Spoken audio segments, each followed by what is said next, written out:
اعوذ باللہ من الشیطان الرجیم بسم اللہ الرحمن الرحیم رب اشرح لی صدری ویسر لی امری واحلل عقدۃ من لسانی یفقہوا قولی واجعل لی وزیرا من اہلی۔ السلام علیکم ورحمۃ اللہ وبرکاتہ۔ اور جیسا کہ پچھلی کلاس میں ہم لوگوں نے الحمدللہ رسول اللہ صلی اللہ علیہ وسلم کا مبارک نسب نامہ ایک نظر دیکھا تھا، پڑھا تھا الحمدللہ۔ تو آج اپنی کلاس کی شروعات بھی وہیں سے کرتے ہیں، ہے نا، تاکہ کچھ نام آپ لوگوں کو یاد ہو جائیں یا تھوڑے سے وہ ہو جائیں، مطلب فیملیئر ہو جائیں ہم ان سے انشاءاللہ تعالی۔ تو نسب نامہ کچھ اس طرح ہے: محمد صلی اللہ علیہ وسلم بن عبداللہ بن عبد المطلب بن قصی بن عبد مناف بن ہاشم بن کلاب بن مرہ بن کعب بن لوی بن غالب بن فہر بن مالک بن نضر بن کنانہ بن خزیمہ بن مدرکہ بن الیاس بن مضر بن نزار بن معد اور بن عدنان، یعنی کہ آپ کے جو جد امجد، یعنی کہ سب سے زیادہ پرانے جو جد امجد ہوں گے وہ کون ہوں گے؟ عدنان ہوں گے۔ اور آج ہم انہی سے اپنی بات کی تھوڑی تھوڑی سی شروعات کریں گے۔ آج اصل میں مجھ سے ایک میری بہن نے سوال کیا تھا عدنان کے حوالے سے، تو اس چکر میں نے بہت ساری بکس نکالی، اس کا مطالعہ کیا، تو کچھ چیزیں اور آپ لوگوں کے لیے مل گئی۔ اللہ نے اسی موقع سے شاید انہی کو ذریعہ بنانا تھا اللہ کو۔ تو میرے پاس ایک بک ہے ایٹلس سیرت نبوی رسول اللہ صلی اللہ علیہ وسلم، اور یہ دارالسلام کی بک ہے، ڈاکٹر شوقی ابو خلیل انہوں نے لکھا ہے، اور بالکل اتنے اچھے پکچرز ہیں اس کے، بہت ہی اچھے۔ اور انہوں نے بھی مجھے ایک وہ دیا، PDF دیا بک کا، تو وہ بھی بہت اچھی بک مجھے لگ رہی ہے، دارالسلام کی ہی ہے، اور بک کا نام مجھے ابھی وہ نہیں ہو رہا، تو میں انشاءاللہ تعالی آپ لوگوں کو بھی وہ کر دوں گی، لیکن تھوڑا سا چیک کرنا ہوگا۔ خیر دارالسلام کی ہے تو انشاءاللہ تعالی اوتھینٹک ہوگی، اور اس میں لکھا ہوا بھی یہی ہے کہ قرآن اور سنت کی روشنی میں اس کتاب کو ترتیب دیا گیا ہے۔ تو ہم اس کتاب میں نا جتنے نام ہیں رسول اللہ صلی اللہ علیہ وسلم کے جد امجد کے، ان سب کی کچھ کوالٹیز کو انہوں نے بیان کیا ہے، تو میں وہاں سے آج پڑھ رہی ہوں۔ یہی اسکرین پر شامل یہی رہنے دیجیے گا، ٹھیک ہے، تاکہ لوگ اس کو ریلیٹ کر سکیں گے انشاءاللہ تعالی۔ حضرت محمد صلی اللہ علیہ وسلم کا سلسلہ نسب عبداللہ سے عدنان تک معلوم اور مستند ہے، مگر عدنان سے حضرت اسماعیل علیہ السلام تک اس میں مختلف آراء یعنی مختلف رائے ہے۔ اس سلسلے میں نبی صلی اللہ علیہ وسلم نے فرمایا تھا کہ نسب بیان کرنے والوں نے غلط بیانی کی ہے۔ حضرت اسماعیل علیہ السلام کے 12 بیٹوں میں سے قیدار کی اولاد حجاز میں آباد ہوئی اور بہت پھیلی۔ حضرت اسماعیل علیہ السلام سے لے کر عدنان تک 40 پشتیں بیان کی جاتی ہیں۔ عدنان سے لے کر رسول اللہ صلی اللہ علیہ وسلم تک سلسلہ نسب کی شخصیتوں کے مختصر احوال یہاں درج ہے، جو ہم آپ کے لیے پڑھ رہے ہیں۔ عدنان، اچھا جب بھی سلسلہ نسب ہوگا نیچے سے آپ دیکھیں گے، ہے نا۔ عدنان یہ پہلے آدمی تھے جنہوں نے کعبے کو چمڑے کا غلاف پہنایا۔ عدنان عدن قیام کرنا سے ماخوذ ہے، یوں عدنان کے معنی ہوئے قیام کرنے والا۔ یہ 6 صدی قبل مسیح میں بخت نصر کے ہم عصر تھے، یعنی ان کے زمانے میں تھے۔ اچھا یہاں پر دو حوالے ہمارے سامنے آئے۔ ایک تو بخت نصر کا حملہ جو کافی مشہور ہے، اور ہم لوگوں نے انبیاء کی سیرت میں اس کو پڑھا ہے۔ آپ کو یاد ہوگا ہم نے یرمیہ نبی کا ذکر پڑھا تھا کہ جب بخت نصر نے فلسطین پر حملہ کیا تو اسے پتا چلا کہ ارمیہ نبی، اور یرمیہ کہیں پر ذکر ہے، کہیں پر ارمیہ، کہیں پر الف سے، کہیں پر یا سے ہے۔ تو ان کو جب پتا چلا کہ ان لوگوں نے اپنے نبی کو قید کر رکھا ہے، اور نبی کو کیوں قید کر دیا تھا؟ کیونکہ اللہ تعالیٰ نے ان پر وحی کی تھی کہ یہاں اس سرزمین میں کسی کا حملہ ہونے والا ہے، اور مقدس سرزمین اور اپنی کتابوں کی حفاظت کرو۔ تو ان لوگوں نے نبی کو صرف جھوٹا ہی نہیں کہا بلکہ انہیں قید بھی کر دیا۔ جب وقت نصر کا حملہ ہوا اور یہی ہوا، انہوں نے مسجدوں کو توڑا، کتابوں کو جلا دیا، اور جب انہیں یہ پتہ چلا کہ ایک نبی قید ہے تو انہوں نے اس کو رہا کرنے کے لیے کہا اور اپنے سامنے پیش کروایا، اور پھر وہ ان کو لے کر کے نکلا۔ جیسے کہ میں نے بہت ساری کتابوں کو پڑھا تو مجھے سمجھ آیا کہ جب یہ بخت نصر وہاں سے نکلا ہے تو یہ جتنے راستے میں جتنے علاقے آ رہے تھے ان سب سے جنگ کر رہا تھا، ان سب کو فتح کر رہا تھا۔ تو جب یہ حجاز کی سرحد میں پہنچتا ہے تو اس نے عدنان سے بھی وہاں پر جنگ کی ہے، جو کہ دوسری کتاب میں اس کا ذکر ملتا ہے کہ عدنان سے جنگ کی، اور اس کے بیٹے معاد کو اس نے پکڑ لیا اور لے کر کے یہ اپنے وطن لے کر چلا گیا۔ اب یہاں پر عدنان کے حوالے سے ایک چیز جو ان صاحبہ نے مجھے وہ بھیجا تھا، PDF بھیجا تھا، اس میں یہ تھا کہ عدنان کے حوالے سے یہ بات تھی کہ عدنان اپنے بندوں کو لے کر قلعہ بند ہو گیا اور خندقیں کھود کر اس نے جنگ کی۔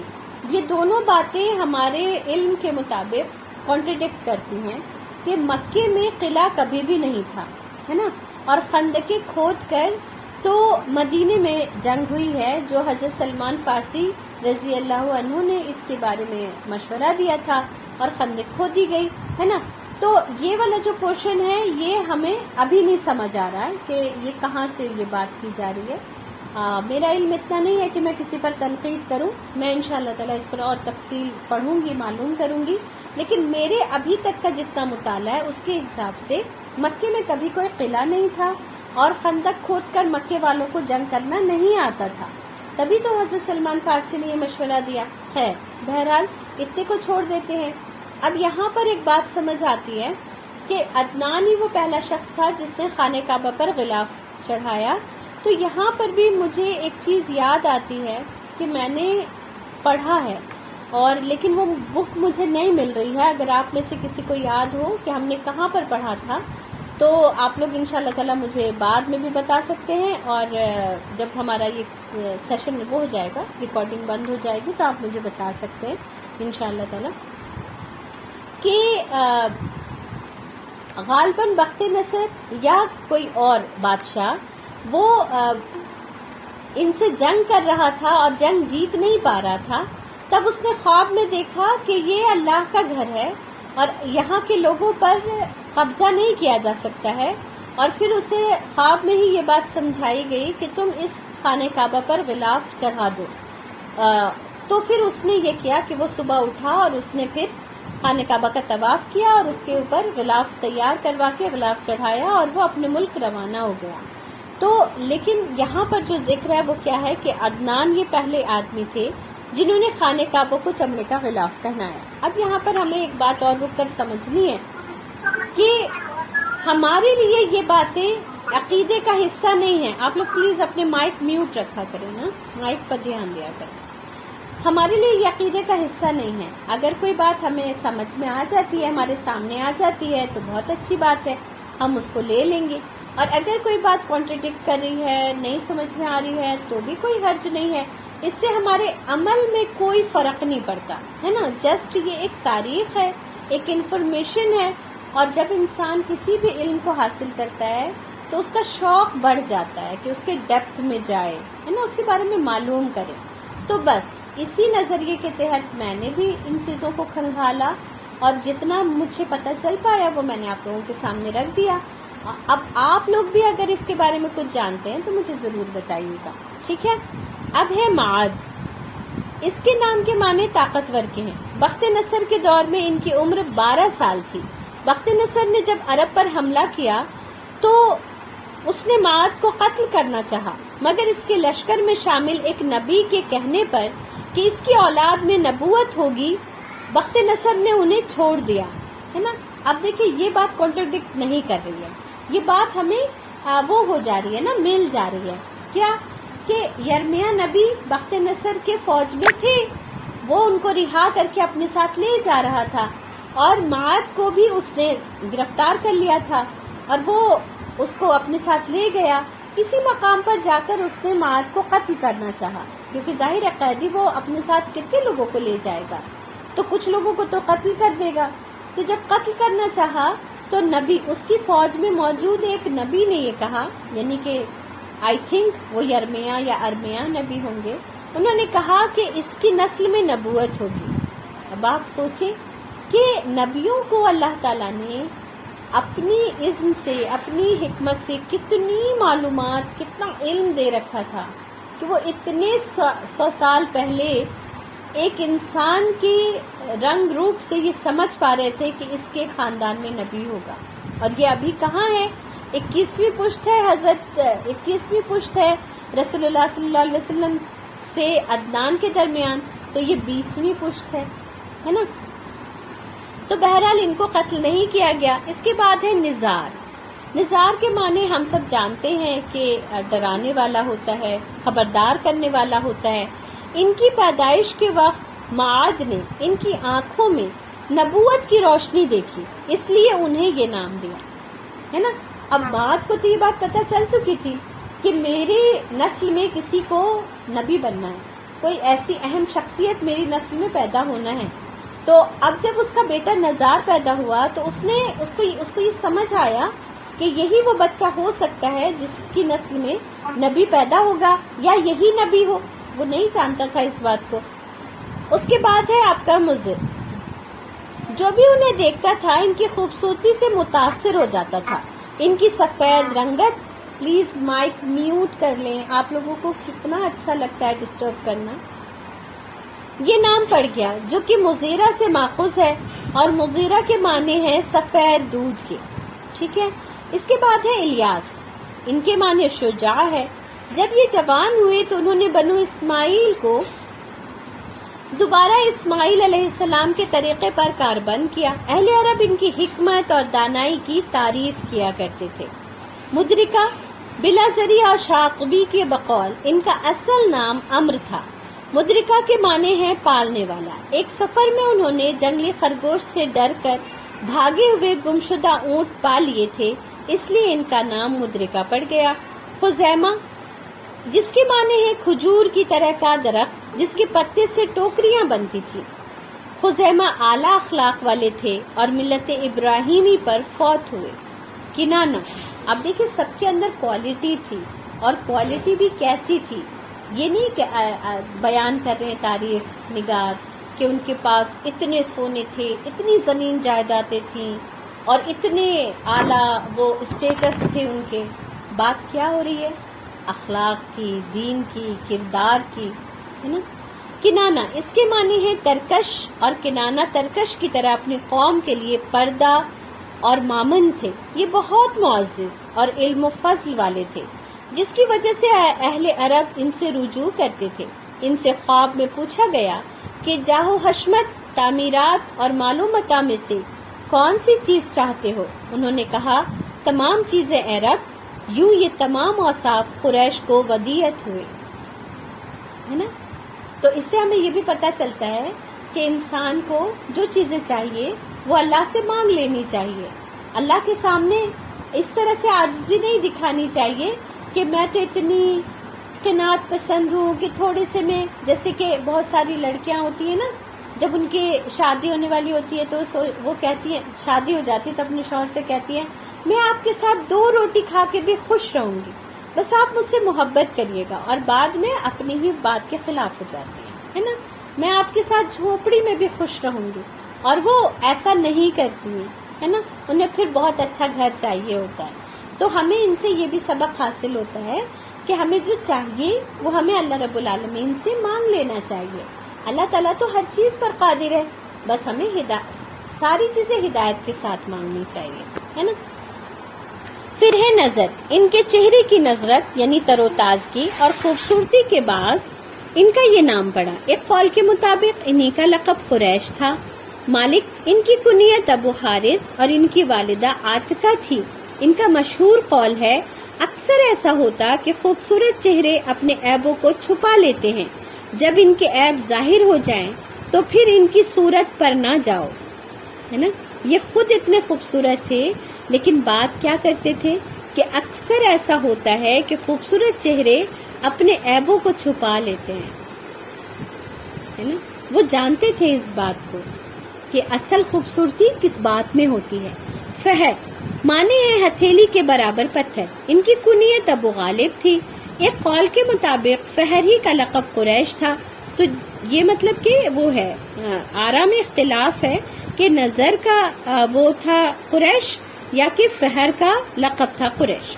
قریش ایک سمندری حیوان غالباً ویل کا نام ہے جو تمام بحری حیوانات پر غالب رہتا ہے۔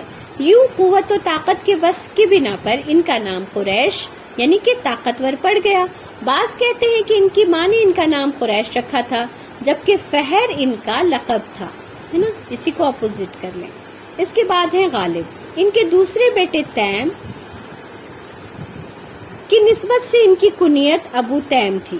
یہ ایک جبڑا ناقص ہونے کے باعث تیم کو الادرم کہا جاتا تھا۔ غالب کاہن بھی تھے۔ لوئی ایک قول کے مطابق ان کا نام لائی یعنی کہ سست سے مشتق ہے، اور دوسرے قول کے مطابق لوا یعنی کہ پرچم سے ماخوذ ہے۔ یہ بڑے بردبار اور حکمت والے تھے۔ ان کا یہ قول مشہور ہے، جس نے ہمیشہ نیکی کی اس کی نیکی کبھی ختم نہ ہوگی اور مسلسل اس کا تذکرہ ہوتا رہے گا۔ جس پر نیکی کی جائے اسے چاہیے کہ اس کا تذکرہ کرے، اور نیکی کرنے والے کو چاہیے کہ لوگوں میں چرچا نہ کرے، ہے نا۔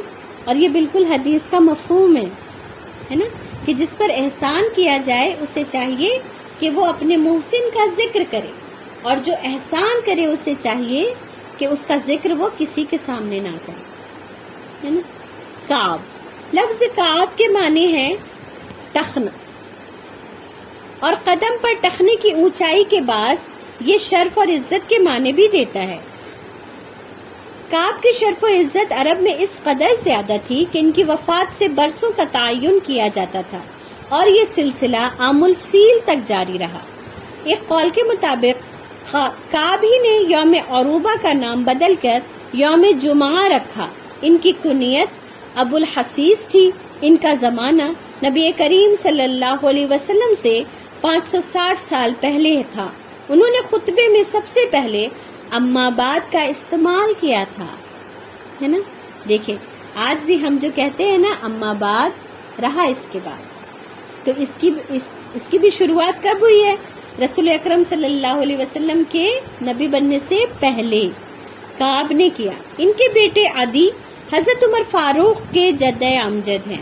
کسی نے مجھ سے پوچھا تھا کسی کلاس میں کہ حضرت عمر فاروق کا جو وہ تھا سلسلہ نسب، مطلب ان کا خاندان وہ الگ تھا، تو ان کا خاندان الگ نہیں تھا، ایک پشت پر جا کر وہ حضرت اللہ رسول صلی اللہ علیہ وسلم سے مل جاتا تھا، اور یہ کون سی پشت ہے؟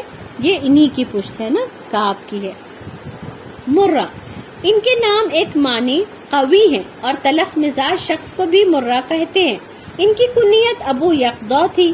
ان کے بیٹے تیم حضرت ابو بکر اور حضرت طلحہ کے جد امجد تھے۔ یقظہ کی نسل سے بنو مخزوم تھے۔ کلاب یہ شکار کے بہت شوقین تھے، اور کتوں کے ساتھ کسی علاقے سے گزرتے تو لوگ کہتے ہذہ کلاب ابن مرہ، یہ ابن مرہ کے کتے ہیں۔ اس طرح ابن مرہ کا نام ہی کلاب پڑ گیا۔ یہ بھی کہتے ہیں کہ کلاب باب مفاعلہ کا مصدر ہے، جس کے معنی ہے باہم دشمنی کرنا۔ ان کی کنیت ابو زہرہ تھی۔ یہ پہلے شخص تھے جنہوں نے سونے سے آراستہ 2 تلواریں کعبے کے اندر رکھی۔ اب آتے ہیں ہمارے قصی۔ قصی ان کا اصل نام زید تھا۔ یہ شیر خوار تھے، یعنی کہ ابھی بچے تھے جب ان کے والد کلاب فوت ہو گئے، اور ان کی والدہ فاطمہ بنت سعد نے ربیہ بن حرام قضائی سے شادی کر لی، جو انہیں ملک شام لے گئے۔ یوں زید اپنے اصل گھر سے دور ہونے کے باعث قصی کہلائے۔ اور قصی کا مطلب کیا ہوا؟ دور رہنے والا۔ اور اس کو کیسے ہم سمجھیں گے؟ مسجد اقصی، دور کی مسجد، ہے نا۔ مسجد اقصی وہاں کے جو لوگ ہیں وہ لوگ نہیں بولتے ہیں، وہ لوگ بیت المقدس بولتے ہیں، ہم بولتے ہیں مسجد اقصی، ہے نا، کیونکہ وہ ہمارے لیے دور کی مسجد ہے۔ اسی سے آپ یاد رکھیں گے کہ قصی کا کیا نام کی میننگ کیا ہے؟ دور ہونے والا۔ بڑے ہوئے تو آل ربیہ سے جھگڑا ہو گیا اور ان سے غریب الدیار ہونے کا طعنہ سن کر قصی نے والدہ سے اپنی ولدیت کی حقیقت پوچھی اور پھر ان کی اجازت سے مکہ چلے آئے۔ بطحہ پر قبضہ بنو خزاع میں ہوئی نامی خاتون سے ان کی شادی ہوئی اور ان کے سسر حلیل بن حبشیہ کی وفات پر ان کے بیٹے ابو غبشان نے خانہ کعبہ کی تولیت قصی کے ہاتھ بیچ دی یا انہوں نے ان سے جیت لی۔ قصی نے تولیت کعبے ملنے پر مکہ میں دار الندوہ قائم کیا جہاں قریش جلسہ یا جنگ کی تیاری کرتے، قافلے بھی یہیں سے روانہ ہوتے، نکاح وغیرہ کی رسوم بھی یہیں ادا ہوتی تھی۔ اس کے علاوہ سقایا یعنی حاجیوں کو پانی پلانا اور رفادہ یعنی حاجیوں کے کھانے پینے کا انتظام کرنا ان کے مناسب میں سے تھا۔ ان کی ایما پر قریش نے رفادہ کے لیے ایک سالانہ رقم مقرر کی۔ قصی نے چرمی حوض بنوائے جن میں حاجیوں کے لیے پانی بھر دیا جاتا، حجاج کے لیے پانی باہر سے لایا جاتا، اس میں کھجور کا شیرہ اور انگور نچوڑ کر اسے اور خوش ذائقہ بنایا جاتا تھا۔ مشعر حرام بھی انہی کی ایجاد میں سے ہے جس پر ایام حج میں چراغ جلائے جاتے تھے۔ کعبے کی تولیت اور مکی کی حکومت حاصل ہونے پر قصی نے قریش کو تمام اطراف سے بلا کر خانہ کعبہ میں یعنی کہ مکہ مکرمہ میں آباد کیا۔ انہوں نے کعبہ شریف اور مکانات کے درمیان جگہ کا نام المفروش رکھا جسے اب حرم یا مقاف کہا جاتا ہے۔ قصی کا زمانہ 431 عیسوی تا 473 یعنی کہ 73 تھا۔ انہوں نے مرتے وقت سقایا اور رفادہ کے منصب اپنے بیٹے عبدالدار کو سونپ دیے، اگرچہ وہ اس قدر ان کا اہل نہ تھا۔ ہم قصی کی ڈیٹیل پہلے بھی پڑھ چکے تھے، لیکن جو لوگ نئے ہیں ان کے لیے میں نے اس کو دوبارہ، چونکہ ایک ہی پیراگراف میں یہ لکھا تھا اس لیے میں نے یہاں پر آپ کے سامنے رکھ دیا۔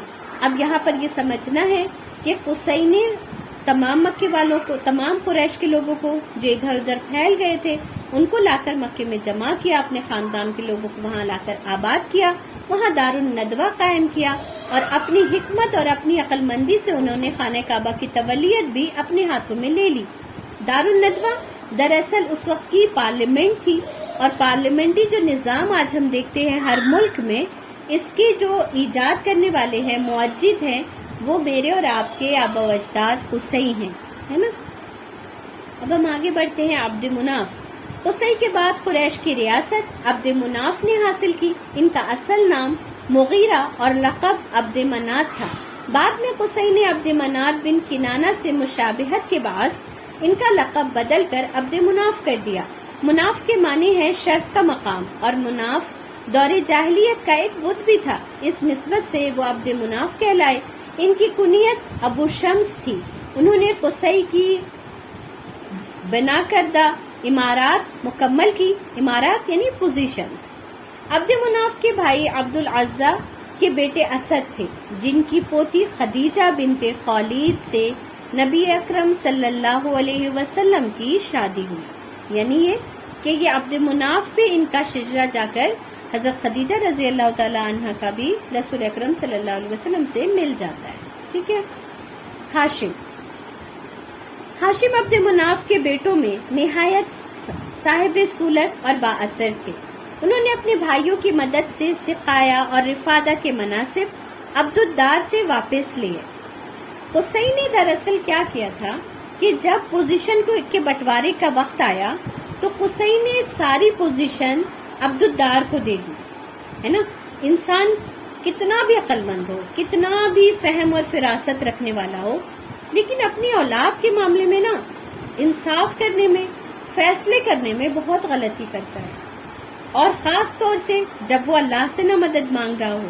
تو ہمیں بھی اپنے بچوں کے بارے میں دیکھیں، ماں باپ کو کوئی فرق نہیں پڑتا کہ کون بچہ کتنا ذہین ہے، کون بچہ کتنا لائق ہے، ان کو نا پتہ نہیں کیوں کسی سے بس محبت ہو جاتی ہے، اور اس محبت میں وہ کبھی بے انصافی کر جاتے ہیں۔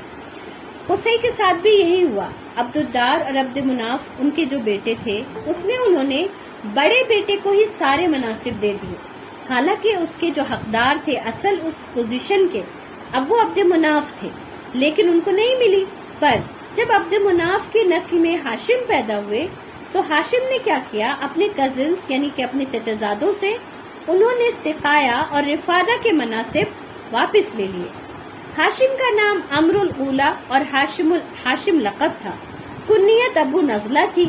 ہاشم کے معنی ہوتے ہیں روٹی کا چورا کرنے والا۔ وہ شدید قحط کے سال میں فلسطین چلے گئے تھے، وہاں سے آٹا اونٹوں پر لاد کر مکہ لائے، اس کی روٹیاں پکوائیں، پھر ان کا چورا بنا کر سرید تیار کیا اور مکے والوں کو خوب پیٹ بھر کر کھانا کھلایا، اس لیے ان کا لقب ہاشم پڑ گیا۔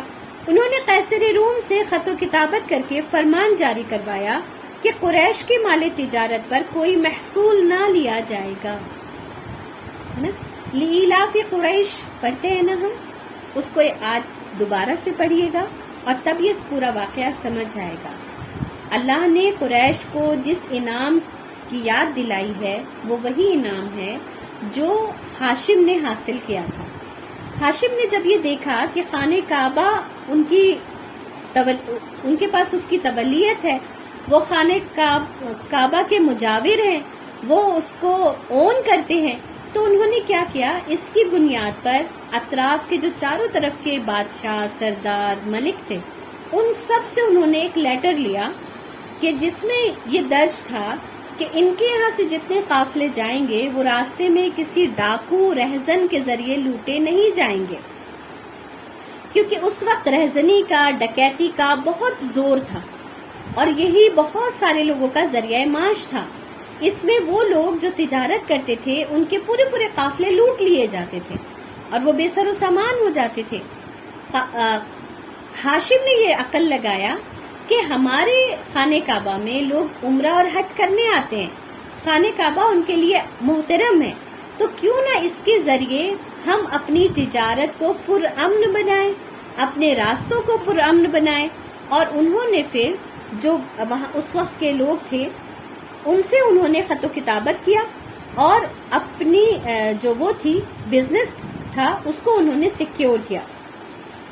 نجاشی حبش سے بھی اس قسم کا فرمان حاصل کیا۔ قریشی تاجر انگورا انقارہ جاتے تو قیصر روم عزت سے پیش آتا۔ ایک بار ہاشم تجارت کے لیے شام روانہ ہوئے، راستے میں یثرب کے میلے میں ایک حسین عورت سلمہ نامی دیکھی جو بنو نجار سے تھی۔ ہاشم کے خواہش پر سلمہ نے ان سے نکاح کر لیا۔ اب یہاں پر میں تھوڑی سی اس کی وضاحت دوسرے کتابوں سے کر دوں۔ یہاں پر انہوں نے لکھا ہے ان کی نظر پڑی اور انہوں نے کہا میں شادی کرنا چاہتا ہوں، لیکن میں نے اس کو سرور کائنات میں پڑھا کہ یہ جو سلمہ تھی یہ اتنی علم والی اور اتنی حکمت والی اور اتنی بہترین خاتون تھی کہ ان کی برابری کا کوئی رشتہ وہاں پر نہیں مل رہا تھا، اور ہر انسان یہ سمجھتا تھا کہ وہ اس لائق نہیں ہے کہ وہ سلمہ سے نکاح کر سکے، یا سلمہ ان رشتوں کو ریجیکٹ بھی کر دیتی تھی۔ اب آپ ایک عورت کی پاور کو یہاں پر سمجھ سکتے ہیں۔ جب اس بات کی اطلاع ہاشم کو ملی اور ہاشم بزنس ٹرپ کی وجہ سے مدینہ آئے ہوئے تھے اور وہاں پہ وہ رکے ہوئے تھے، ان کو جب اس بات کی خبر ملی تو انہوں نے اپنا رشتہ سلمہ کے گھر بھیجا۔ اب دیکھیں سفر پہ جا رہے ہیں، بزنس کے لیے جا رہے ہیں اور راستے میں پتہ چل رہا ہے تو اپنا رشتہ بھی بھیج دے رہے ہیں، گھر والوں سے کوئی مشورہ نہیں کر رہے ہیں، گھر والوں کو یہ باتیں نہیں بتا رہے ہیں، ہے نا۔ تو اس سے کیا سمجھ آتا ہے کہ لڑکا اگر بالغ ہو، اپنی کفالت خود کر سکتا ہو تو وہ اپنی مرضی سے نکاح کر سکتا ہے، اور نکاح کرنا اتنا بھی مشکل ترین کام نہیں ہے کہ اس کے لیے مہینوں سالوں تیاری کی جائے اور پھر وہ ایسا خدو سا نکاح کیا جائے جس میں دوسرے ہی دن سے لڑائیاں شروع ہو جائیں، ہے نا۔ اب دیکھیں انہوں نے نکاح کیا ہے، اب دیکھیں آپ ان کو جب رشتہ بھیجا جاتا ہے اور انہیں پتا چلتا ہے کہ یہ ہاشم ہے اور وہاں مکے کے سردار ہیں، تو سلمہ ان سے نکاح کر لیتی ہیں۔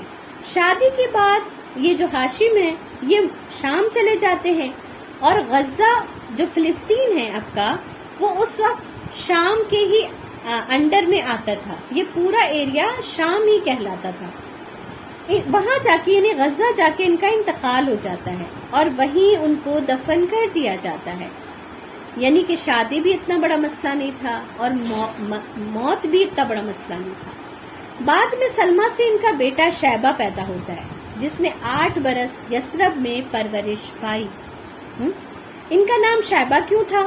کیونکہ ان کے بالوں میں سفیدی تھی، جس وجہ سے ان کی ماں نے جب ان کے بالوں میں سفیدی دیکھی تو وہ ایسی ہی اتنی سمجھدار پڑھی لکھی خاتون تھی، انہوں نے کہا یہ تو بچپنے میں ہی شیبہ ہے، یعنی کہ یہ بوڑھا ہے کیونکہ اس کے بالوں میں سفیدی ہے، اور اس طرح سے ان کا نام شیبہ ہی پڑ گیا۔ اس کے معنی ہوتے ہیں بوڑھے ہونے کے ہوتے ہیں۔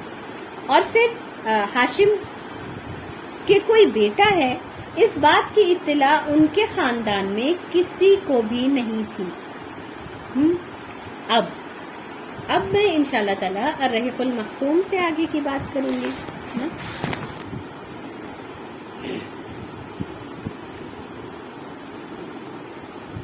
پچھلی صفات سے معلوم ہو چکا ہے کہ سقایہ اور افادہ کا منصب ہاشم کے بعد ان کے بھائی مطلب کو ملا۔ یہ بھی اپنی قوم میں بڑی خوبی اور اعزاز کے مالک تھے، ان کی بات ٹالی نہیں جاتی تھی۔ ان کی سخاوت کے سبب قریش نے ان کا لقب فیاض رکھ چھوڑا تھا۔ جب شیبہ یعنی عبد المطلب، ابھی ان کا نام عبد المطلب نہیں پڑا ہے، ٹھیک ہے، یہ ابھی شیبہ ہیں، 10-12 برس کے ہو گئے تو مطلب کو ان کا علم ہوا، ہے نا۔ مطلب کون ہے؟ ہاشم کے بھائی ہیں، ہاشم اور مطلب دونوں آپس میں بھائی ہیں۔ مطلب کو اور پورے خاندان کو ہاشم کے اس بیٹے کے بارے میں کچھ پتا نہیں تھا۔ جب ان کو پتا چلا تو انہوں نے کیا کیا؟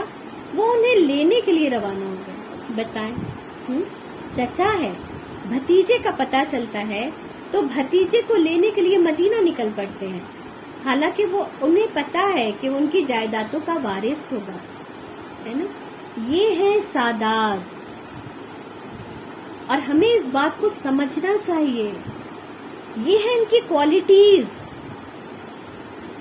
اور جب یثرب پہنچے اور شیبہ پر نظر پڑی تو اشکبار ہو گئے۔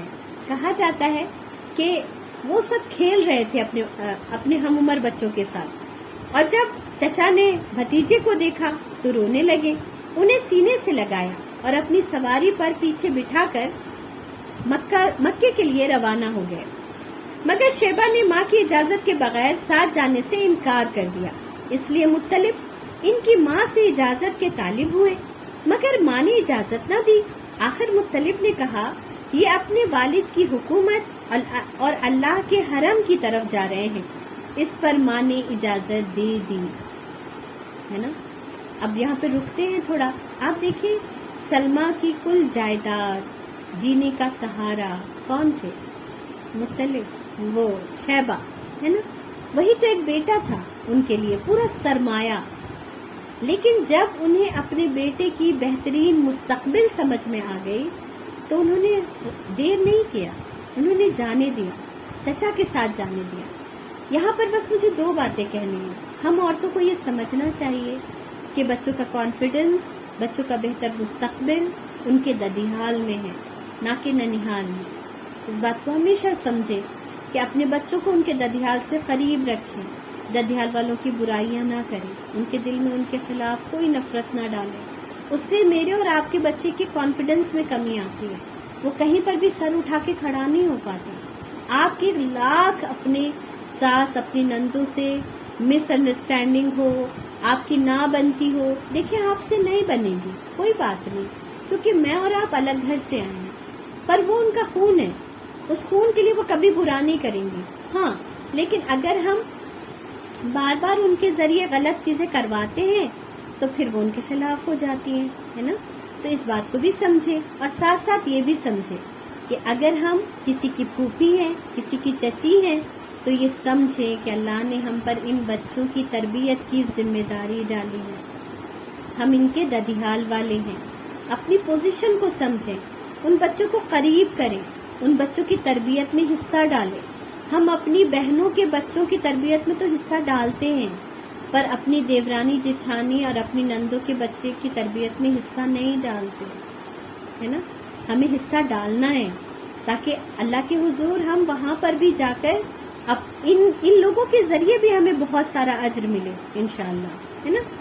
تو اب اور دوسری چیز ایک تو یہ ہو گیا کہ انہوں نے ان کو ددیال کی طرف روانہ کیا، اور دوسرے بہتر مستقبل، ان کو اپنے بچے کی سرداری دکھ رہی تھی تو اپنی جدائی کو انہوں نے برداشت کر لیا۔ مجھے اور آپ کو اپنے بچے کا مستقبل دکھ رہا ہوتا ہے، پھر بھی ہم جدائی برداشت نہیں کرتے، ہے نا۔ اور مجھے تو پتہ ہے، ایسا لگتا ہے کہ میں نے اتنی بار یہ بات بولی تھی کہ اللہ تعالیٰ نے اتنی کم عمر میں میرے بیٹے کو ہاسٹل پہنچا دیا، ہے نا، اور مجھے یہ کرنا پڑا، کیونکہ آپ جو کہتے ہیں نا اللہ تعالیٰ اس سے ضرور آزماتا ہے آپ کو، پر مجھے اپنے رب پر یقین ہے کہ وہ میری اس قربانی کو رائے گا نہیں جانے دے گا انشاءاللہ تعالیٰ۔ اور بعض دفعہ ہوتا ہے یہ کہ آپ کو لگتا ہے کہ آپ اس کی بہترین تربیت کر سکتے ہیں، آپ اس کے لیے بہتر سوچ سکتے ہیں، لیکن اللہ کو پتہ ہے، اللہ بہتر جانتا ہے کہ کہاں سے اس کی بہتر تربیت ہو سکتی ہے، کہاں پر اسے وہ مل سکتا ہے جو آپ اسے نہیں دے پا رہے ہو، ہے نا۔ اور کبھی بھی ہمیں اپنی تربیت، اپنی پرورش، ہر چیز کے بارے میں کسی بھی انا کا شکار نہیں ہونا چاہیے کہ مجھ سے اچھی کون تربیت کر لے گا۔ ہمارا بچہ میرے پاس ہو یا کسی کے پاس بھی ہو، تربیت اللہ رب العالمین کرتے ہیں، ہے نا۔ رزق کا مالک اللہ ہے، ہدایت کا مالک اللہ ہے، تو ہمیں اللہ کے سپرد کر دینا چاہیے اور مطمئن ہو جانا چاہیے۔ میں جب غزالہ سے کہہ رہی تھی نا کہ ذکی چھوٹا ہے ابھی، تو غزالہ نے کہا کہ ہاں سچ بات ہے، لیکن اللہ کے رسول صلی اللہ علیہ وسلم کتنی عمر میں گئے تھے عارضے، تو بس وہ لمحہ تھا شاید کہ میں نے فیصلہ کر لیا کہ ہاں مجھے جانے دینا ہوگا، ہے نا۔ تو اس لیے بس آج یہ بات کہتے ہوئے اس بات کا شدت سے احساس ہے کہ یہ جو ساری چیزیں اللہ نے اسٹور کر کے رکھی ہیں نا ہمارے لیے، یہ اسی لیے رکھی ہیں تاکہ ہم اس سے تربیت لے سکیں، تربیت حاصل کر سکیں۔ اور اب آپ اور میں سمجھ سکتے ہیں کہ سیرت نے ہماری کیسی تربیت کی ہے اور کیسی کر رہا ہے اور آئندہ بھی کرتا رہے گا۔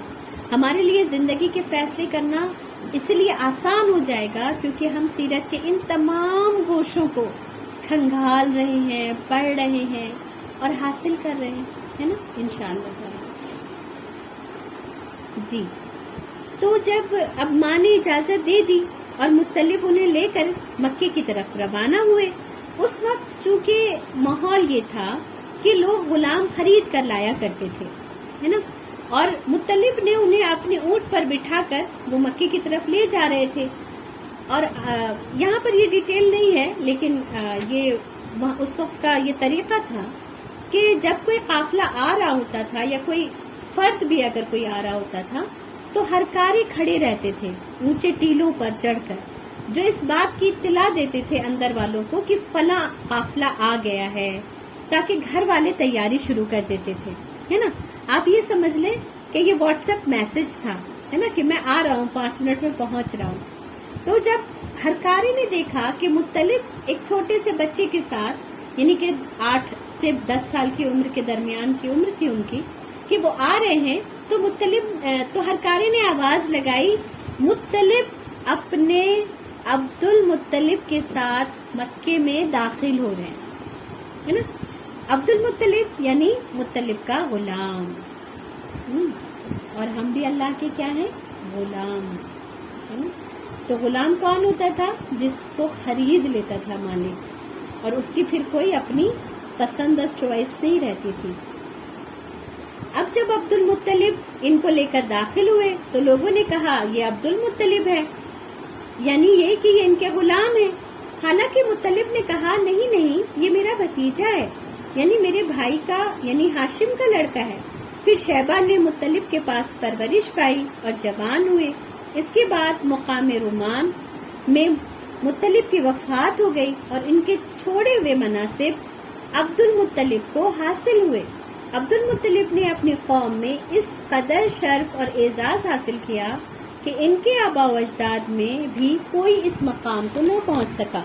قوم نے انہیں دل سے چاہا اور ان کی بڑی عزت اور قدر کی، لیکن یہ عبد المطلب کے نام سے مشہور ہوئے۔ ٹھیک ہے، تو آج ہم اپنی کلاس کو یہیں پر